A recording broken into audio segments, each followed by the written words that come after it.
জয় মা শ্যাম সুন্দরী বন্ধুরা, তোরা কে কে ভিডিওতে নাম নিতে চাস তারা সবাই কমেন্টে নামটা লিখে জানা।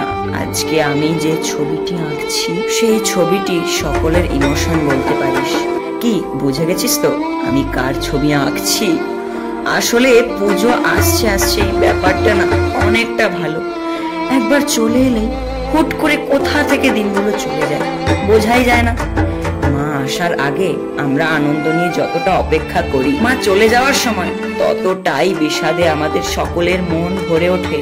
আর মাত্র কয়েকটি দিনের অপেক্ষা, তারপরেই মা আসছে।